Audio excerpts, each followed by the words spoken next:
All right, so welcome to Tuesday. I just want to explain to you what the plan is for the day and how to, what we're going to do on this M-step practice. So remember, we've got a 2-hour class here today, and like I said on Friday, you'd go nuts doing just the cartoon the entire hour, and you'd go nuts doing M-step the entire hour. So Mr. Vermeulen and I have decided that we're going to start the first part of class looking at the M-step practice that we actually started over a month ago, if you can remember that.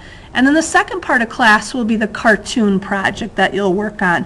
And I've got a little video later on in the hour that Mrs. Perschbacher will show you that has the directions for the cartoon on it. So if we just focus on the M-step today, the first thing you're going to do in a moment is you're going to grab a Chromebook, and with your M-step partner, like you did a month ago, you're going to be working on this M-step test. We're going to finish it up from where we started a month ago. So I want to remind you to get to the M-step test. Remember to get to my website. You want to go to Class Documents and Files. All right, and then this is, remember, where we always find our pre-tests at. You don't have to do any of those pre-tests because we're done with those. But you want to go to M-step practice number 2, not the first one. Just number 2 is all you're going to be focused on. And that's going to go to the state of Michigan's website now. So now they've gotten a little bit more idea of how the test is going to look. So we want you to kind of look at that test. So you're going to go to the sample item set. So see how it's the second one there. You're going to click on that, and you're going to click on grade 7 and mathematics. And then real tiny in here, it's going to be hard to see from where you're sitting, but there's actually a username and password that you have to type in. Now when we really take the M-step test, you're going to have your own, you're going to have a ticket with your own username and password that you'll type in. But for this test, you just type in what's right there on the screen. So let me type that in here. All right, and then you click sign in. Okay, so green is good, so you press the green button to continue. And again, now you're faced with a choice for this, and I would like you to focus on the sample items, not the performance task. You do not want to do that performance task right now. So sample items, click on that. All right, and this should bring up a screen that shows you, it's going to be very similar to what we think the M-step will show you as well. You'll have some circles in there. That's just testing that the computer program is logged in correctly. So if you got 3 circles, you're in good shape. You click next. Okay, and then you just keep clicking next.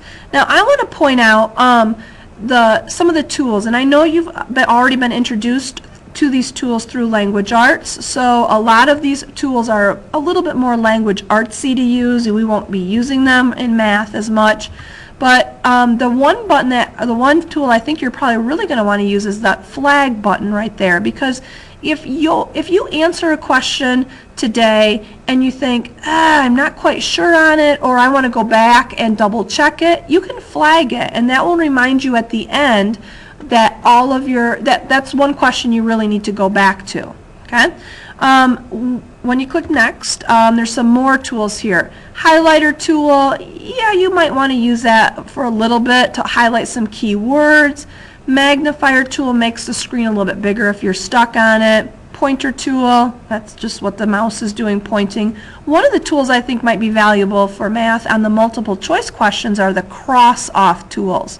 So when you look at the question, and if you're thinking, oh boy, letter A is totally not an option, cross it off. That way you know you don't have to worry about that question as you're kind of guessing or narrowing down your choices.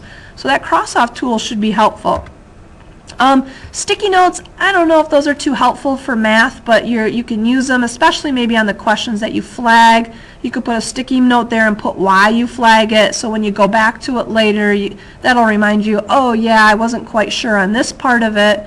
So sticky notes are there. Line guide, I know you've used that in Language Arts. I don't find it helpful. I find it a little bit annoying on the math to use the line kind of going down the page to keep your eyes on the line that you're focused on, but it's there for math too.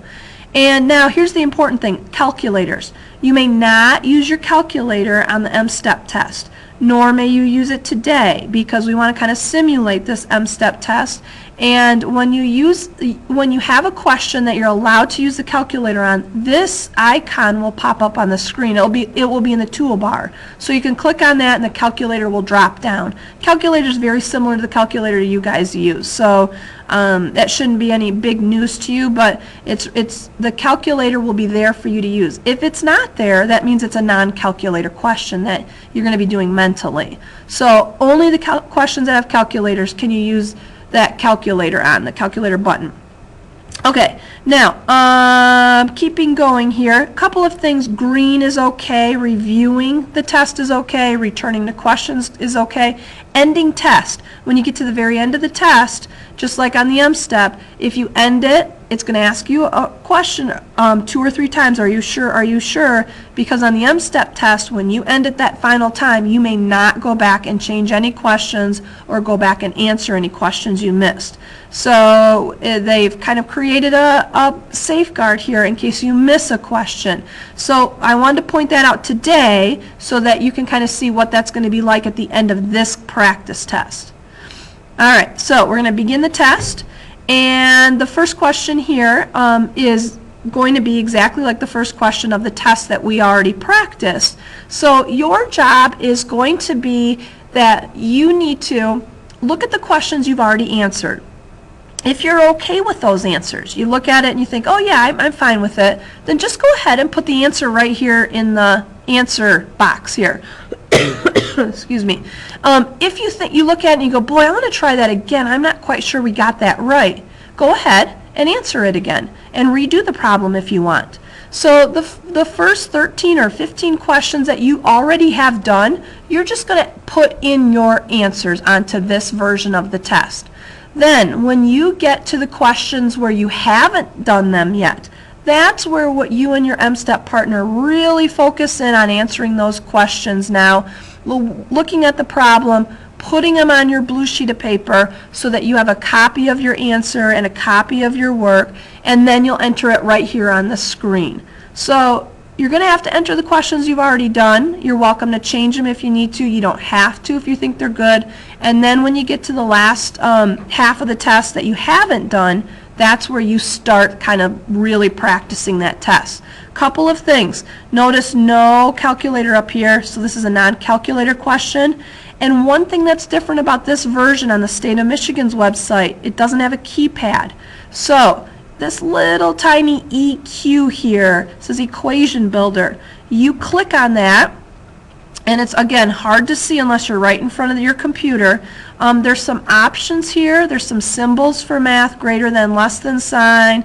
But the one thing is, in about the middle here, it's got a fraction key. So if you need to put something in a fraction, click that fraction button, and then you can type in the top number, the bottom number, and when you click OK, let me see if I can do this, 3 and let's say 5. And then when I click OK, it should appear up here as a fraction in the answer key or in the answer box. So just so you know, that's how you get that fraction.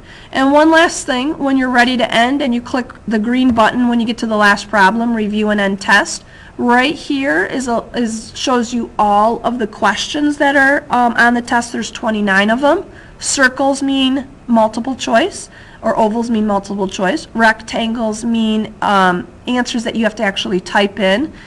Anything that's gray, like this one on number 1, that means that you've answered it. So that's because I just typed in an answer. Anything that's not filled in or cleared means those still need to be answered. So this is where you go through and check, did I answer every one? If you flagged a question that you want to come back to, those should also be on here. The little flag will appear to tell you, hey, you wanted to go back and check this, make sure you go back and check this. Okay, and then when you're finally done with all the 29 questions, you'll click End Test, and it'll you'll have to click it maybe about 2 or 3 times to exit out of the test. You'll then log off the Chromebook, and will you please make sure when you return the Chromebook to the cart that you've returned it to the correct number and that you've also plugged it in, as is the normal procedure for Chromebooks that you guys are all used to. Okay? So you're going to be working with your M-Step partner on this, and remember, calculators are on here, not on your desk. And treat this as a practice, and that way I'll give you a little bit more experience for some of the questions you might see when you actually take the math M-Step test. Okay, I'll turn it over to Mrs. Perschbacher now to get you guys going, and enjoy and have a great time, and hopefully you feel pretty good about this when you're all done. Thanks, guys.